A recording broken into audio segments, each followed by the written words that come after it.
திருமறை நேரம் Bible Hour presented by the National Bible College. கிறிஸ்துவின் சபையார் உங்களை வாழ்த்துகிறார்கள். Satellite Bible School. வணக்கம்.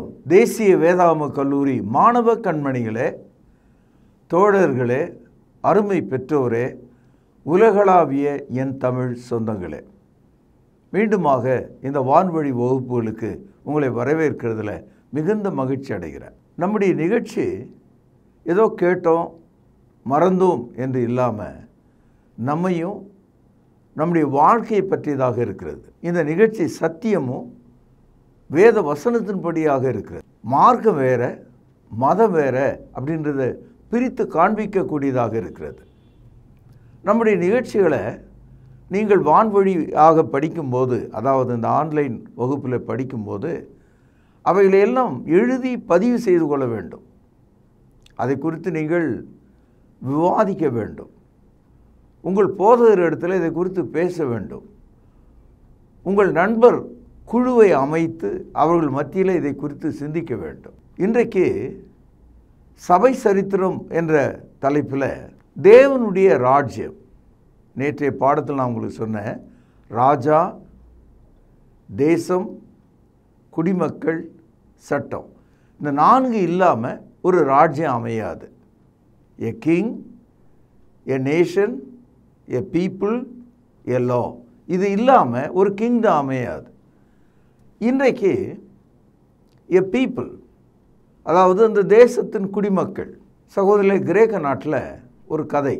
ஒரு பையன் யானையின் மேலே போகிற ஒரு ராஜாவை பார்க்கிறான். அவன் ரொம்ப பெரிய வயதான ஆள் இல்லை, ஒரு சிறு பையனாக தான் இருக்கான். இதை பார்த்த அநேகர் மகிழ்ச்சியாக கைத்தட்டி அந்த யானையோடு பின்னால் ஓடினார்கள். ஆனால் ஒரு பையன் மட்டும் வீட்டுக்கு வந்து அவங்க அம்மாவை பார்த்து, எனக்கு ஒரு யானை வேணும், அந்த யானையின் மேலே இந்த பட்டத்து இளவரசன் அந்த யங் பாய் உட்கார்ந்துருந்தானே, அது மாதிரி நான் உட்கார்ந்து செல்ல வேண்டும் என்று அம்மாவினிடத்தில் அவளை பிடித்து உலுக்கி கேட்க ஆரம்பித்தான். அவள் என்ன செய்வாள்? அவளுடைய கணவர் கொஞ்ச காலத்துக்கு முன்னால் இறந்து போனார். ஆகவே அவள் ஒரு விதவை, ஒரு விதவையின் மகன் இவன். அவர்கள் வாழ்வதற்கே வழி இல்லாமல் ஏழையாக இருக்கிறாங்க. பையன் விடாமல் எனக்கு ஒரு பட்டத்து யானை வேணும் அப்படின்னு அவன் கேட்டபோது அந்த தாய் கோபமுற்றவளாக அந்த பையனிடத்தில் சொன்னாள், நீ என் வீட்டில் என் வயிற்றில் பிறந்திருக்கக்கூடாது, நீ அரசனுடைய வீட்டில் பிறந்திருக்க வேண்டும், அப்படி இருந்தால் உனக்கு பட்டத்து யானை கிடைக்கும் அப்படின்னு சொன்னாங்க. இவ்வளோதான விஷயம் அப்படின்னு சொல்லி பையன் குதித்து எழும்பி அரசனுடைய வீட்டை நோக்கி ஓடுகிறான். அங்கே அரண்மனை வாசலில் காவலாளர்கள் நிற்கிறாங்க. பையன் உள்ளே ஓட நினைத்த போது அவனை தடுத்து நிறுத்தி, நீ யார், ஏன் இங்கே ஓடுகிறாய் என்று கேட்ட பொழுது, எனக்கு பட்டத்து யானை வேணும், நான் அரசனுடைய வீட்டில் பிறக்க விரும்புகிறேன், எனக்கு வழிவிடுங்கள் என்று அவன் கேட்குறான். அதுக்கு காவலர்கள் சிரித்து கொண்டே அவனை கன்னத்தில் அறைந்து, இங்கிருந்து ஓடிப்போ, நீ யார், உனக்கும் அந்த அரசனுக்கு என்ன சம்பந்தம், நீ எப்படி அவருடைய வீட்டிலே மகனாக பிறக்க முடியும், அவருக்கு ஏற்கனவே மகன் இருக்கிறார், அவர்தான் பட்டத்து இளவரசர், அவர் மட்டும்தான் அந்த யானையிலே செல்ல முடியும் என்று சொல்லி அவனை காயப்படுத்தி அனுப்பிவிட்டார்கள். இது அந்த ஊரில் இருக்கிற ஒரு பழைய கதை, அவ்வளோதான். இந்த கதை உங்களுக்கு எனக்கும் பொருந்துமா? சற்று எண்ணி பாருங்கள். இப்பொழுது இருக்கிற அவசர உலகம், ஏழ்மை, பொருளாதார நெருக்கடி, நோய்கள், சமுதாய பிரச்சனைகள், தீண்டாமைகள், இவைகள் மத்தியில் எப்போதும் நம்முடைய மனசுக்குள்ளே ஒரு எண்ணம் இருக்கும், நான் பிறந்தா அந்த வீட்டில் பிறந்திருக்கணும், நான் பிறந்திருந்தால் அந்த வீட்டில் இருந்தால் எனக்கு இதெல்லாம் கிடச்சிருக்கும், நான் போய் இந்த ஏழையின் வீட்டில் பிறந்தனே, இந்த ஜாதியில் பிறந்தேனே, இந்த அவமானத்தில் பிறந்தனே, இந்த தரித்திரத்தில் பிறந்தனே, நான் அங்கே பிறந்திருக்க வேண்டும். இப்படிற எண்ணம் ஆண்களுக்கும் உண்டு, பெண்களுக்கும் உண்டு. கல்யாணமானவர்கள் கூட நான் வாழ்க்கைப்பட்டிருக்க வேண்டும் என்ற இடத்துல இன்னாருக்கு வாழ்க்கைப்பட்டிருந்தால் நல்லா இருக்கும் அப்படின்னு பெண் நினைக்கிறா.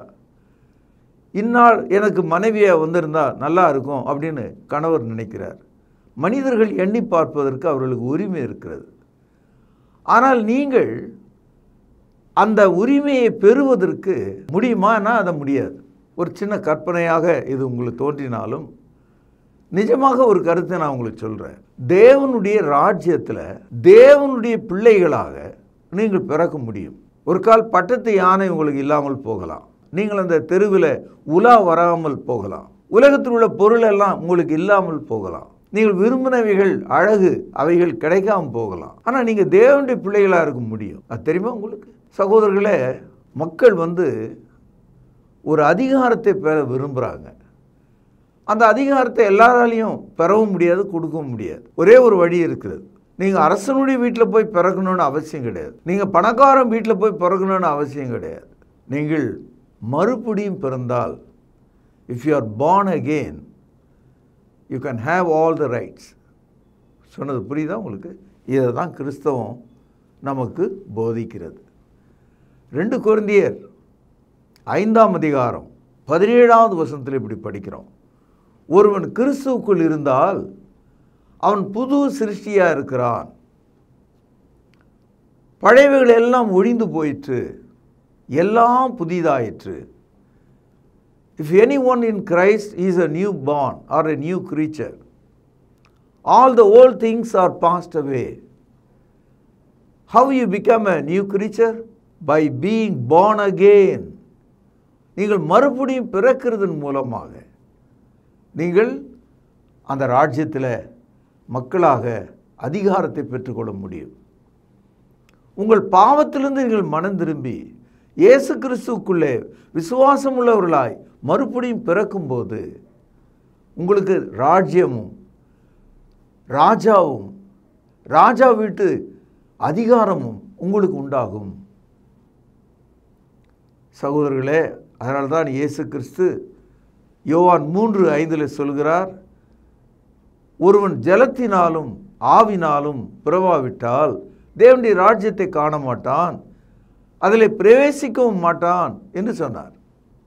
Unless you are born of water and spirit, you shall never see the kingdom of God or enter into the kingdom of God. ஆகவே தேவனுடைய ராஜ்யத்தில் நீங்கள் குடிமக்களாக இருக்க விரும்பினால் மறுபடியும் பிறக்கணும். ஏற்கனவே ஒரு ஜென்மத்தை நம்ம அடைஞ்சோம், உலகத்தில் பிறந்துட்டோம். ஒரு ஏழை விதவையினுடைய வீட்டில் அந்த பையன் பிறந்திருக்கான். இப்போ அரசனுடைய வீட்டில் எப்படி வருவான்? அரசனுக்கு பிள்ளையாக பிறந்தா அந்த வீட்டுக்குள்ளே வரலாம். அதுபோல் தேவனுடைய பிள்ளையாக நாம் பிறந்தால் நாம் தேவனுடைய ஆசீர்வாதங்களையும் அதிகாரங்களையும் நாம் பெற்றுக்கொள்ள முடியும். இப்போ உங்களுக்கு விளங்கி இருக்கும்னு நான் நம்புகிறேன். பாருங்கள், யோவான் எழுதிய சுவிசேஷம் 1வது அதிகாரம் 12வது வசனம். அவருடைய நாமத்தின் மேல் விசுவாசம் உள்ளவர்களாய் அவரை ஏற்றுக்கொண்டவர்கள் எத்தனை பேர்களோ அத்தனை பேர்களும் தேவனுடைய பிள்ளைகளாகும்படி அவர்களுக்கு அதிகாரம் கொடுத்தார். இந்த அதிகாரம் என்ற சொல் ரொம்ப முக்கியமானது. எக்ஸ்கியூசியா என்பது கிரேக்க வார்த்தை. அதாவது அத்தாரிட்டி என்றது தான் அந்த ஆங்கில வார்த்தை. அதிகாரம் ஒரு பத்திரத்தில் எழுதி பத்திர அலுவலகத்தில் ஒரு முத்திரை இட்டால் அந்த பத்திரம் செல்லுபடியாகும். விற்றவங்க வாங்கினவங்கள வேறுபாடு படுத்தி காட்டுறது அந்த பத்திரம்தான். அதுபோல் நம்ம எந்த ஒரு விஷயத்தையும் அதிகாரத்தின் மூலமாக சொந்தம் கொண்டாட முடியும். நிலத்தை கொண்டாட முடியும், பொருளை கொண்டாட முடியும், நம்முடைய பிறப்பை கூட கொண்டாட முடியும். தமிழில் சொல்லுவாங்க, சுவீகாரம் எடுத்தார்கள். அதாவது பிள்ளை இல்லாதவங்க பிள்ளையை என்னுடைய பிள்ளையாக நான் ஏற்றுக்கொள்கிறேன் என்று பத்திரப்பதிவு செய்வது போல அவர்களை பதிவு செய்து கொள்வார்கள். அது மாதிரி நாம் தேவனுடைய ராஜ்யத்தில் பிள்ளைகளாவதற்கு தேவன் நமக்கு ஒரு அதிகாரத்தையே கொடுத்துட்றார். ஆனால் அந்த அதிகாரம் இயேசு கிறிஸ்துவின் மேலே விசுவாசம் உள்ளவனாய் இருந்தால் உனக்கு இந்த அதிகாரம் கிடைக்கும். God gives this authority to those who believe Jesus Christ son of God. ஆக தேவனுடைய குமாரனாகிய இயேசுவின் மேலே விசுவாசம் வைக்கிற ஒரு மனிதனுக்கு தேவனுடைய பிள்ளைகளாகும்படி தேவன் அவர்களுக்கு அதிகாரம் கொடுக்கிறார். அதன் மூலமாக தேவனுடைய ராஜ்யத்தில் நீங்கள் வந்து சேரலாம். மக்கள் ஒரு நாட்டை விட்டு இன்னொரு நாட்டுக்கு போகிறாங்க, விமானத்தின் மூலமாக போகிறாங்க, கப்பல் வழியாக போகிறாங்க. ஆனால் கையில் வந்து கடவுச்சீட்டு, ஆங்கிலத்தில் பாஸ்போர்ட் அப்படின்னு ஒன்று வச்சுருக்காங்க. அந்த பாஸ்போர்ட்டில் அந்த நாடு நம்மை வரவேற்கிறது, அழைக்கிறது, என்னுடைய நாட்டு குடிமக்களாக உங்களை ஏற்றுக்கொள்கிறோம் என்ற தகவல் பதிவு செய்யப்பட வேண்டும். ஒன்று தற்காலிகமாக போய் வரலாம் அல்லது நிரந்தரமாக கூட போயிடலாம். அப்போது பாஸ்போர்ட் என்டாஸ் யுவர் சிட்டிசன்ஷிப். நீங்கள் எங்கே குடியிருக்கிறீர்கள், எந்த தேசத்து குடிகள் அல்லது எந்த தேசத்து குடியாய் மாறுகிறீர்கள் என்ற கருத்தை உங்கள் கையில் வைத்திருக்கிற கடவுச்சீட்டு பாஸ்போர்ட் முடிவு செய்கிறது. அப்போது தேவனுடைய ராஜ்யத்தில் நாம் மறுபடியும் பிறக்கிறோமே, அதுதான் அந்த பாஸ்போர்ட். நம்முடைய பழைய பாவங்களை நீக்கி நம்மை புதிய சிருஷ்டியாய் மாற்றுகிறார். அது முதற்கொண்டு நாம் பரலோகத்தினுடைய சிட்டிசன்ஸ், குடிமக்களாக நாம் மாறுகிறோம். பிலிப்பியர் 3வது அதிகாரம் 20வது வசனம், புதிய ஏற்பாட்டில் 273வது பக்கம். நம்முடைய குடியிருப்போ பரலோகத்தில் இருக்கிறது, அங்கேருந்து கர்த்தராய் இருக்கிற இயேசு கிறிஸ்து என்னும் இரட்சகர் வர எதிர்பார்த்து கொண்டிருக்கிறோம். அவர் citizenship it is in heaven. பரலோகத்தில் நம்முடைய குடியிருப்பு இருக்கிறது. சகோதரர்களே, நீங்கள் யோசிக்கலாம், நம்ம கையில் வச்சுருக்கிற அந்த சின்ன பாஸ்போர்ட் அது ஒரு புக்கு. அதில் நம்ம பேர், வயது, பிறந்த இடம், அப்புறம் அந்த நாடு நம்ம ஏற்றுக்கொள்ளுது இல்லையா, அந்த நாட்டினுடைய முத்திரை, அப்புறம் அதுக்கான நம்பர் எல்லாம் இருக்கும் அதில். இப்போ அந்த ஒரு முத்திரை, அந்த பதிவு, அந்த எண் அந்த நாட்டுக்குள்ளே நம்ம போகும்போது மறுபேச்சு இல்லாமல் நம்மளை உள்ளே விட்டுருவாங்க. காரணம் என்னென்னா, நமக்கு விசா இருக்குது, அனுமதி இருக்குது, குடியுரிமை இருக்கிறது, அந்த நாட்டுக்குள்ளே நாம் போயிடலாம். அதுபோல் நம்முடைய குடியுரிமை இயேசு கிறிஸ்துவுக்குள்ளே இருக்கிறது. அவர் மரித்தோரிலிருந்து எழுந்து பரலோகத்தில் இப்பொழுது இருக்கிறார். இந்த இயேசு கிறிஸ்துவை நீங்கள் விசுவாசிக்கிறதன் மூலம் நீங்கள் தேவனுடைய பிள்ளைகளாக இருக்கவும் பரலோகத்தினுடைய குடிகளாக மாறவும் அவர் உங்களுக்கு அதிகாரம் கொடுத்திருக்கிறார். உங்களுடைய விசுவாசம் கிறிஸ்துவுக்குள்ளே எப்படி அந்த சின்ன புத்தகத்துக்குள்ளே அந்த அழைப்பு, அந்த விசா பதிவு செய்யப்பட்டிருக்கோ, அந்த மாதிரி உயிர்த்தெழுந்த இயேசு கிறிஸ்துக்குள்ளே உங்கள் ஆவி, ஆத்மா, சரீரம் பதிவு செய்யப்பட்டிருக்கிறது. கொலோசியர் 3ஆம் அதிகாரம் 1 வசனம், பக்கம் 277. நீங்கள் கிறிஸ்துவுடன் கூட எழுந்தது உண்டானால் கிறிஸ்து தேவனுடைய வலது பார்சத்திலே வீற்றிருக்கும் இடத்தில் உள்ள மேலானவைகளை தேடுங்கள், பூமியில் உள்ளவைகளை அல்ல, மேலானவையே தேடுங்கள். கவனியுங்கள், ஏனென்றால் நீங்கள் மரித்தீர்கள், உங்கள் ஜீவன் கிறிஸ்துவுடனே தேவனுக்குள் மறைந்திருக்கிறது. நீங்கள் மரித்தீர்கள் என்ற ஒரு வார்த்தை பார்த்தோம். எங்கே மரித்தோம்? பழைய சிருஷ்டியாகிய நாம் ஞானஸ்தானத்தில் மரித்தோம். தண்ணீரிலிருந்து கரையேறின மனிதன் புதிய சிருஷ்டியாக கிறிஸ்துக்குள் இருக்கிறார். இப்பொழுது நம்முடைய ஜீவன் உயிர்த்தெழுந்த இயேசு கிறிஸ்துக்குள்ளே பரலோகத்துக்கு நமக்கு செல்லும் உரிமையாகிய அந்த சிட்டிசன்ஷிப்பை, அந்த விசாவை, அந்த தேசத்துக்கு போகும் உரிமையை, அதிகாரத்தை நமக்கு தந்திருக்கிறது. பாருங்கள் 3வது வசனம், ஏனென்றால் நீங்கள் மரித்தீர்கள், உங்கள் ஜீவன் கிறிஸ்துவுடனே தேவனுக்குள் மறைந்திருக்கிறது. இப்போது அயல் நாட்டுக்கு போகிற ஆள் ஹாப்பியாக போகிறார், எத்தனையோ பெட்டி படுக்கை எல்லாம் அள்ளிட்டு போகிறார். ஆனால் ஒன்று மட்டும் ரொம்ப ஜாக்கிரதையாக வச்சுருக்கார், பாக்கெட்டுக்குள்ளே பாஸ்போர்ட். அந்த பாஸ்போர்ட்டுக்குள்ளே ஒரு பக்கத்தில் நீங்கள் போகிற இந்த தேசத்தினுடைய விசா இருக்குது, அந்த ஒரு பேஜில் இருக்குது. அதை ரொம்ப பத்திரமாக உள்ளே வச்சுருக்கீங்க.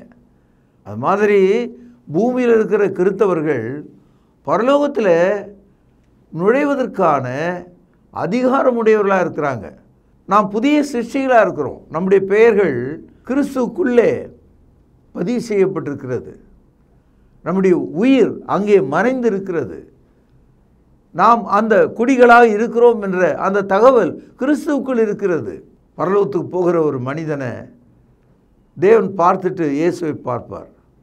இயேசுவின் இரத்தத்தால் அவன் கழுவப்பட்டவன், அவன் திருமுழுக்கு பெற்றவன், அவன் தேவனுடைய பிள்ளை என்பதை அதனால் அவர் தெரிந்து கொள்வார். ஆகவே உங்களுடைய ஜீவன் கிறிஸ்துவுக்குள் மறைந்திருக்கிறது. இப்பொழுது ஒரு தகவலை நான் உங்களுக்கு சொல்கிறேன். நிறைய பேர் கிறிஸ்தவர்கள் மத்தியில் கிறிஸ்தவம் ஆணாதிக்கம், ஆண்களுக்கு மட்டும்தான், பெண்களுக்கு இல்லை அப்படின்னு நினைக்கிறாங்க. அநேக சமயங்களில் இந்த மேன், மனிதன் என்ற அந்த சொல்லுக்குள்ள மனுஷி, உமன் என்ற வார்த்தை உள்ளவே அடங்கி தான் இருக்குது. மேன்கைண்ட் அப்படின்னு சொல்லும்போது, மனித வர்க்கம் என்று சொல்லும்போது அதில் ஆணும் அடங்கும், பெண்ணும் அடக்கம். 2 கொரிந்தியர் 6வது அதிகாரம் 18வது வசனம், புதிய ஏற்பாட்டில் 250வது பக்கம்.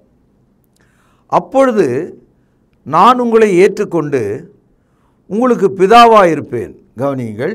நீங்கள் எனக்கு குமாரரும், கவனியுங்கள், குமார்த்திகளுமாய் இருப்பீர்கள் என்று சர்வ வல்லமை உள்ள கர்த்தர் சொல்லுகிறார். God Almighty says, I will accept you as sons and daughters. குமாரரும் குமார்த்திகளுமாக நாம் அழைக்கப்பட்டிருக்கிறோம். நாம் தேவனோடு இருக்கும்படி அதிகாரம் பெற்றுக்கொள்ள முடியும். கிறிஸ்துக்குள்ளே ஆண் என்றும் இல்லை, பெண் என்றும் இல்லை. கலாத்தியர் 3வது அதிகாரம் பக்கம் 260, 28வது வசனம். யூதன் என்றும் கிரேக்கன் என்றும் இல்லை, அடிமை என்றும் சுவாதீனன் என்றும் இல்லை, கவனிங்கள், ஆண் என்றும் பெண் என்றும் இல்லை, நீங்கள் எல்லாரும் கிறிஸ்துக்குள் ஒன்றாயிருக்கிறீர்கள். ஆகவே தான் கிறிஸ்தவ மார்க்கத்தில் ஆண் பெண் என்ற வித்தியாசம் இல்லை, ஏழை பணக்காரன் வித்தியாசம் இல்லை, யூதன் கிரேக்கன் என்ற ஜாதி வித்தியாசம் இல்லை. எல்லாரும் தேவனுடைய பிள்ளைகளாக நாம் இருக்க முடியும். இப்பொழுது ரோமருக்கு எழுதிய நிருபம் 8வது அதிகாரம் 14வது வசனம், பக்கம் 216. இங்கே ஒரு முக்கியமான தகவலை நாம் படிக்கிறோம். அதாவது ஞானஸ்தானத்தில் தேவன் நமக்கு பாவ மன்னிப்பு மட்டும் கொடுக்கல, பரிசுத்த ஆவியை வரமாக நமக்கு தருகிறார். இது அப்போஸ்தலர் நடபடிகள் 2வது அதிகாரம் 38வது வசனம், அப்போஸ்தலர் நடபடிகள் 5வது அதிகாரம் 32வது வசனம். இப்படி நீங்கள் படிக்கலாம். God gives Holy Spirit as a part of your life. It's a gift. ஆக நாம் தேவனுடைய பிள்ளைகளாக செத்தவர்களாக இல்லாமல் உயிருள்ளவர்களாக இருக்கிறோம். நீங்கள் சில சமயங்களில் கேள்விப்பட்டிருப்பீங்க, குழந்தை பிரசவத்தில் பிறக்கும்போதே செத்து பிறக்கும். அதாவது தாயினுடைய வயிற்றிலிருந்து வெளியே வரும்போதே உயிர் இல்லாமல் இருக்கும். ஆனால் தேவனுடைய பிள்ளைகள் பாவம் மன்னிப்பு கண்டு ஞானஸ்தானம் பெற்றுக்கொள்ளும்போது அவர்கள் பாவம் மன்னிப்பு மட்டுமல்ல, பரிசுத்த ஆவியாகிய உயிரையும் பெற்றுக்கொண்டு வெளியே வருகிறார்கள். We receive the gift of the Holy Spirit as we are born again. ஆகவே இப்பொழுது ஆவியானவர் நம்மை வழி நடத்துகிறார். ஒரு பேர் அரசனுக்கும் மகன் செத்தவனாக இருந்தால் என்ன பயன் இல்லையா? கவனிங்கள், ரோமர் 8வது அதிகாரம் 14வது வசனம். மேலும் எவர்கள் தேவனுடைய ஆவியினாலே நடத்தப்படுகிறார்களோ அவர்கள் தேவனுடைய புத்திரராக இருக்கிறார்கள். பரிசுத்த ஆவி புதிய சிருஷ்டியாகிய பாவமன்னிப்பு அடைந்த மனிதனுக்கு தேவன் இலவசமாக தந்திருக்கிறார், ஈவாக தந்திருக்கிறார். பரிசுத்த ஆவி நம்மை வழி நடத்தக்கூடிய வல்லமை பெற்றவராக இருக்கிறார். பாருங்கள் 15வது வசனம். அந்தப்படி திரும்பவும் பயப்படுவதற்கு நீங்கள் அடிமைத்தனத்தின் ஆவியை பெறாமல் அப்பா பிதாவே என்று கூப்பிட பண்ணுகிற புத்திர ஸ்வீகாரத்தின் ஆவியை பெற்றீர்கள். பரிசுத்த ஆவி தேவன் நமக்கு தந்தார், ஆவியானவர் நம்மை வழி நடத்துகிறார், கூடுதலாக நமக்கு ஒரு உரிமையை தருகிறார். அந்த உரிமை என்னன்னு கேட்டால், பரலோகத்தில் இருக்கிற தேவனை நீங்கள் அப்பா என்றும் பிதா என்றும் அழைக்க முடியும். பாருங்கள், நம்ம வீட்டில் இருக்கிற தகப்பனை ஆங்கிலத்தில் ஃபாதர்ன்னு தான் எழுதுவோம். ஆனால் வீட்டில் கூப்பிடும்போது டேடுன்னு அழைக்கிறோம். இப்போ ஒருவரை பிதா என்று சொல்லும்போது அது பெயராகவும், அப்பா என்று சொல்லும்போது அது உரிமையாகவும் இருக்கிறது. இன்னும் கூடுதலாக அப்பாவை நம்ம எந்த ஒரு குறியீட்டு வழியாக கூட சொல்லலாம், உரிமை பாராட்டலாம். எல்லா மனிதர்களும் கடவுளை பார்க்கும்போது கடவுளேன்னு தான் சொல்லணும். ஆனால் உங்களுக்கு எனக்கும் கடவுள் தந்தையாக மாறுகிறார், அன்பு உள்ள தந்தையாக மாறுகிறார். பரமண்டலங்களில் வாசமாக இருக்கிற எங்கள் பிதாவே என்று அழைக்கும் உரிமையை உங்களுக்கு தருகிறார். அதனால தான் சொல்கிறாரு, அப்பா பிதாவே என்று கூப்பிட பண்ணுகிற புத்திர ஸ்வீகாரத்தின் ஆவியை பெற்றீர்கள். ஒரு ஆளுக்குள்ள உயிர் இருக்கா இல்லையா என்பதை அவனுடைய சுவாசத்தை வச்சு தான் நம்ம கண்டுபிடிக்கிறோம். அது மாதிரி ஒரு கிறிஸ்தவன் அவன் கிறிஸ்தவன் தானா இல்லையா என்பதை பரிசுத்தாவை கொண்டு தான் நம்ம தெரிந்து கொள்ள முடியும். இன்றைக்கி கிறிஸ்தவர்கள் மத்தியில் ஏகப்பட்ட கோளாறு. அதில் ஒன்று, பரிசுத்தாவை நம்பாத மக்கள், குறிப்பாக யெகோவா சாட்சிகள், புதிய ஏற்பாட்டு சபை, இவர்கள்லாம் பேச்சுக்கு தான் பரிசுத்தாவி அப்படின்னு எழுதுவாங்க, பேசுவாங்க. ஒரு நாள் அவங்க அனுபவிக்கிறதே கிடையாது, உண்மையாக அதை ஒப்புக்கொள்வதும் கிடையாது, பரிசுத்தாவியில் அவர்கள் வழி நடத்தப்படுவதும் கிடையாது. மாறாக என்ன சொல்லுவாங்க, அதெல்லாம் அப்போஸ்தலர் காலத்தோடு முடிஞ்சு போச்சு, அப்போஸ்தலருடைய காலத்தோடு பாவ மன்னிப்பு முடிஞ்சு போச்சா, அப்போஸ்தலருடைய காலத்தோடு கிறிஸ்துவின் உபதேசம் முடிஞ்சு போச்சா, இன்றைக்கி நீங்கள் கை கொள்கிறீங்க இல்லையா, இன்றைக்கு பாவ மன்னிப்பை அனுபவிக்கிறீங்க இல்லையா, அப்படியானால் பரிசுத்தாவி உங்களுக்குள்ளே இல்லைன்னு சொன்னால் நீங்கள் தேவனை அப்பா பிதாவை என்று கூப்பிட முடியாது. பரிசுத்தாவி உங்களுக்குள்ளே இல்லைன்னு சொன்னால் வழி நடத்தப்பட முடியாது. இதை நான் சொல்லும்போது வருத்தத்தோடு சொல்கிறேன். மதத்தில் இருக்கிறவன் தான் மாற்றி மாற்றி பேசுகிறான்னு பார்த்தா மார்க்கத்தில் இருக்கிறவனும் பரிசுத்தாவியை காற்று என்று சொல்லுகிறான். இப்படிப்பட்ட அயோக்கியர்கள் கிறிஸ்துவின் பெயரால் அந்தி கிறிஸ்துவின் சபையாக இருக்கிறார்கள். ஆகவே நீங்கள் விழித்து கொள்ள வேண்டும். பாருங்கள், ரோமர் 8வது அதிகாரம் 16வது வசனம், நாம் தேவனுடைய பிள்ளைகளாய் இருக்கிறோம் என்று ஆவியானவர் தாமே நம்முடைய ஆவியோடு கூட சாட்சி கொடுக்கிறார். பரிசுத்த ஆவி தேவனுக்கு முன்பாக ஒரு சாட்சியாக இருக்கிறதாம். உனக்கே பரிசுத்த ஆவி விளங்கலை, உங்ககிட்ட பரிசுத்த ஆவி இருக்கிறாருன்னு உன் வீட்டில் இருக்கிறவனுக்கே விளங்கலை, உனக்கு சாட்சி இல்லை. உன்னை குறித்த சாட்சி அப்படி இருக்கு. அதனால் என் அன்பு சகோதரர்களே, holy spirit become a witness in your life. உன்னுடைய வாழ்க்கையில் பரிசுத்த ஆவி ஒரு சாட்சியாக இருக்கிறார். சகோதரர்களே, ஒரு சின்ன பையன் அந்த யானையை பார்த்து அதன் மேலே ஏறி போகணும் அப்படின்னு விரும்பினான்னு ஒரு கதை உங்களுக்கு சொன்னேன். அந்த கதை இப்போ மறுபடியும் சொல்கிறேன். அந்த பையன் அரசனுடைய வீட்டில் புத்திர ஸ்வீகாரம், அதாவது அந்த பையனை தத்து எடுத்துக்கொண்டார் என்று வைத்துக்கொள்ளுங்கள். அப்போது எல்லா உரிமையும் அவனுக்கு கிடைக்கும். அரசன் அந்த மகனை என்னுடைய மகனாக ஏற்றுக்கொள்கிறேன் என்று சட்டப்பூர்வமாக கையெழுத்திட்டால் அந்த பையன் அவருடைய மகனாக மாறிடுவான். இப்போ அதே பையன் அரசனிடத்தில் பார்த்து, அப்பா எனக்கு இந்த பட்டத்து யானை வேண்டும், நான் அதன் மேலே ஏறி செல்ல வேண்டும் என்று கேட்டால் தந்தை இல்லை என்று சொல்லுவாரா? The true child, the adopted child, has every right to claim all things belong to the king.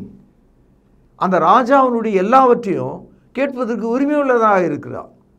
அதனால தான் சொல்கிறாரு ரோமர் 8வது அதிகாரம் 17வது வசனம், நாம் பிள்ளைகளானால் சுதந்திரரும் ஆமே, சொந்தக்காரர்கள் ஆமே. நாம் தேவனுடைய வீட்டினுடைய எல்லா உரிமையும் கோரக்கூடியவர்களாக இருக்கிறோம். நாம் பிள்ளைகளானால் சுதந்திரருமாமே, தேவனுடைய சுதந்திரரும் கிறிஸ்துவுக்கு உடன் சுதந்திரருமே. கிறிஸ்துவுடனே கூட நாம் மகிமைப்படும்படிக்கு அவரோடு பாடுபட்டால் அப்படியாகும்.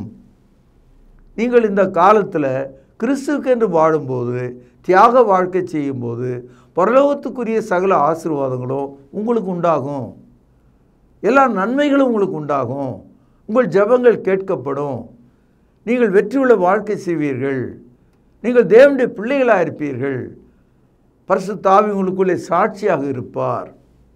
எபேசியர் 5வது அதிகாரம் 1 வசனம் பாருங்கள், பக்கம் 267. ஆதலால் நீங்கள் பிரியமான பிள்ளைகளைப் போல தேவனை பின்பற்றவர்களாகி, அதாவது ஒரு வீட்டில் பிள்ளைகளாக இருக்கலாம், ஆனால் பிரியமான பிள்ளைகளாகவும் இருக்கணும். வசவசன்னு ஒரு வீட்டில் 12 குழந்தைங்க இருக்கும். அதில் ஒரு பையன் இடத்துல தகப்பனார் அதிக அன்பு செலுத்துவார். உதாரணமாக யாக்கோபுக்கு 12 பிள்ளைகள். அந்த 12 பிள்ளைகளில் ஒரு பையன் இடத்துல யாக்கோபு அதிக அன்பு செலுத்தினார். அவனுடைய பேர் யோசேப்பு. அதுபோல நாம் தேவனுடைய பிள்ளைகளாக பிரியமான பிள்ளைகளாக இருக்கணும். அப்பொழுது நாம் தேவனிடத்தில் கேட்கிற யாவும் பெற்றுக்கொள்வோம் என்று அறிந்திருக்கிறோம். 1 யோவான் 3வது அதிகாரம் 1 வசனம், பக்கம் 327. நாம் தேவனுடைய பிள்ளைகள் என்று அழைக்கப்படுவதனால பிதாவானவர் நமக்கு பாராட்டின அன்பு எவ்வளவு பெரியதென்று பாருங்கள். உலகம் அவரை அறியாதபடியினால் நம்மையும் அறியவில்லை. பிரியமானவர்களே, இப்பொழுது நாம் தேவனுடைய பிள்ளைகளாக இருக்கிறோம். இனி எவ்விதமாக இருப்போம் என்று இன்னும் வெளிப்படவில்லை. ஆகிலும் அவர் வெளிப்படும் போது அவர் இருக்கிற வண்ணமாக நாம் அவரை தரிசிப்பதனால் அவருக்கு ஒப்பாயிருப்போம் என்று அறிந்திருக்கிறோம். ரொம்ப முக்கியமான ஒரு வசனம். நம்ம ஊரில் ஒரு பேச்சு இருக்கிறது. அதாவது நூலை போல சேலை. நூல் எப்படி இருக்குமோ அது மாதிரி தான் சேலை அப்படி இருக்கும். சரிதானே? அதுபோல் தாயை போல தான் பெண் இருப்பாள். முகஜாடை மட்டுமல்ல, குணமும் அப்படியே தான் இருக்கும். அப்போது தாயை போல பெண் இருப்பாள், நூலை போல புடவை இருக்கும். அது மாதிரி ஒருத்தருடைய அடையாளத்தை மனிதர்கள் தாங்கி வராங்க. இவர் உங்கள் மகன் தானே அப்படின்னு நம்ம கேட்குறோம். இதுவும் மகள் தானே அப்படின்னு நம்ம கேட்குறோம். எப்படி கண்டுபிடிச்சோம்? அந்த உருவ ஒற்றுமையை வச்சு நம்ம சொல்கிறோம். இயேசு கிறிஸ்து வரும்போது பூமியில் இருக்கிற நாம் எப்படி இருப்போம்? யாருடைய சாயலில் இருப்போம்? யாருக்கு ஒப்பாக இருப்போம்? அவர் இருக்கிற வண்ணமாக நாம் இருப்போம். Like unto him we shall be. இயேசுனுடைய வருகையிலே நாம் அவர் இருக்கிற வண்ணமாக இருப்போம்.